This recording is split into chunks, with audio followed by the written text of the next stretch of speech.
अस्सलाम वालेकुम नाज़रीन, मैं हूं अब्दुल 7 न्यूज़ में आपका इस्तकबाल है। जवाहर नगर में मौजूद नोबल हाई स्कूल की बस में अचानक आग लग गई, जिसमें कोई जानी नुकसान नहीं हुआ है। आइए देखते हैं ये report.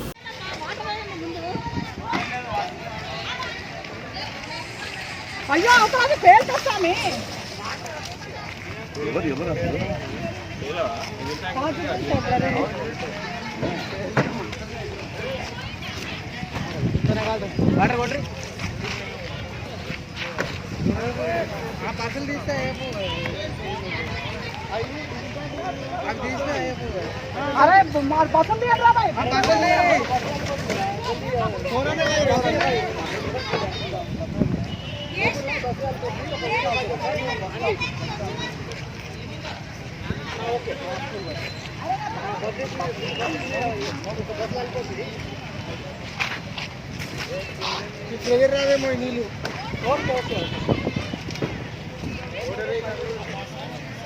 AAG kidney centre and multi speciality hospital गुर्दे और बवासीर के इलाज का 40 साल मशहूर हॉस्पिटल, जहां हजारों पेशेंट्स क्योर हो चुके हैं। Doctor Husaini international national award winner और दूसरे डॉक्टर्स और लेडी डॉक्टर्स की जेर खिदमत गुर्दे के तमाम अमराज का मुकम्मल ट्रीटमेंट किया जा रहा है। गुर्दे फेल हो चुके हूँ, डायलिसिस करवा रही हूँ, याद रखिए डायलिसिस कोई इलाज नहीं, इससे 1% भी गुर्दे रिकवर नहीं होते। हाँ, डायलिसिस टेम्पररी रिलीफ दे सकता है, लेकिन हमारे ट्रीटमेंट से गुर्दे फिर से फंक्शन में आ सकते हैं। गुर्दे श्रिंक हो गए हों या सिस्ट हो, गुर्दे की पथरी हो, कैसी भी गुर्दे की तकलीफ हो, या पाइल्स यानी बवासीर, चाहे ब्लीडिंग हो या कोम, बगैर ऑपरेशन मुकम्मल क्योर ट्रीटमेंट का एक ही centre, Ghazi kidney centre, DLRL main road, opposite Vikas high school, Chandrayangutta, Hyderabad. Cell 9966930824 या 9391326261।